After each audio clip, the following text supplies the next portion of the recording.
Et si la mort n'était pas un point final? Si elle n'était qu'une porte? La question la plus profonde de l'humanité trouve sa réponse dans des murmures sacrés. La Bible ne reste pas silencieuse.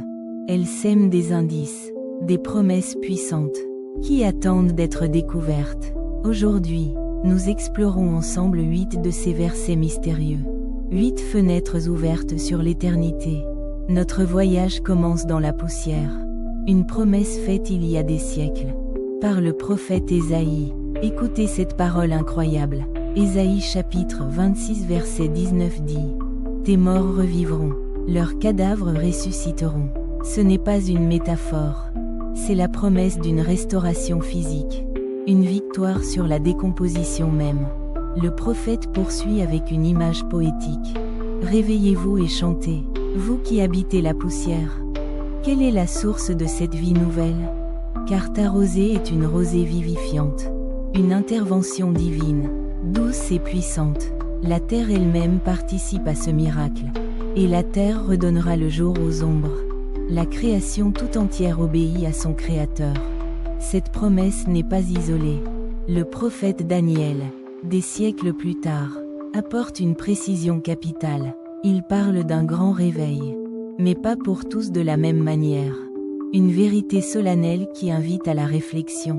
Dans Daniel chapitre 12 verset 2, nous lisons: Plusieurs de ceux qui dorment dans la poussière de la terre se réveilleront. Voici la bifurcation. Les uns pour la vie éternelle. Une destinée de lumière, de communion et de paix infinie. Mais l'autre voie est plus sombre. Et les autres pour l'opprobre. Pour la honte éternelle. Un avertissement sévère sur la conséquence de nos choix. Cette prophétie établit un principe fondamental. Nos actions sur terre ont une résonance éternelle. Cette idée d'un réveil universel est confirmée par le Christ lui-même.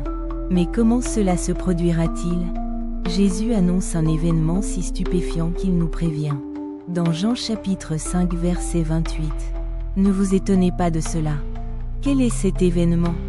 L'heure vient où tous ceux qui sont dans les sépulcres entendront sa voix. Imaginez la puissance de cette voix. Une voix qui traverse la pierre, la terre, le temps et la mort elle-même. C'est la voix du Créateur appelant sa création. Un appel auquel nul ne peut résister.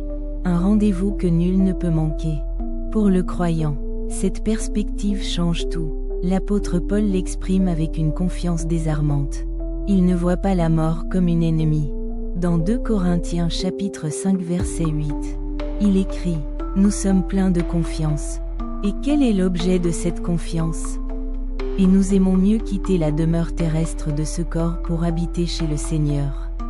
Notre corps est une demeure terrestre, temporaire, précieuse, mais pas éternelle. La vraie maison est ailleurs. La mort n'est plus une fin tragique. Elle devient un déménagement, un retour à la maison, vers le Père. Cette espérance est une ancre pour l'âme. Si ces paroles résonnent en vous, partagez cette vidéo pour diffuser cette lumière. Jésus lui-même nous a donné un aperçu de l'au-delà. Non pas un traité, mais une parabole saisissante. L'histoire du riche et de Lazare. Une histoire qui nous montre ce qui se passe immédiatement après la mort. Écoutez ce détail crucial de Luc chapitre 16 verset 22. Le pauvre mourut, et il fut porté par les anges dans le sein d'Abraham. Ce n'est pas un voyage solitaire et effrayant. C'est une escorte céleste, un accueil dans un lieu de paix et d'honneur.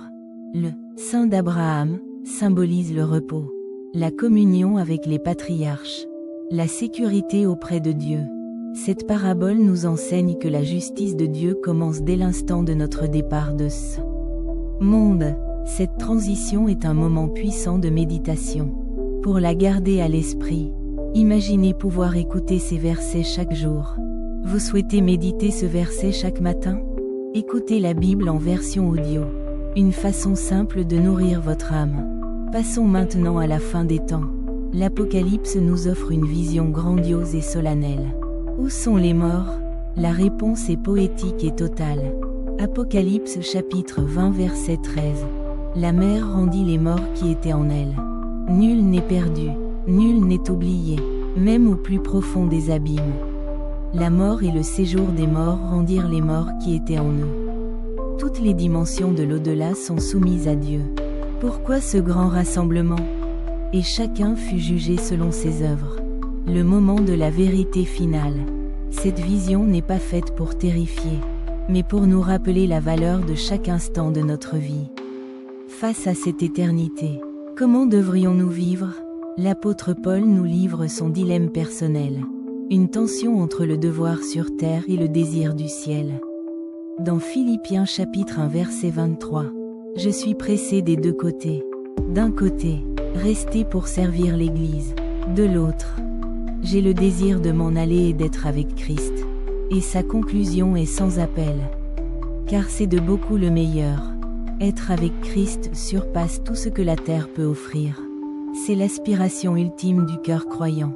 Non pas une fuite de la vie, mais une course vers la vie véritable. Enfin, revenons à la plus ancienne des déclarations. Une affirmation de foi pure.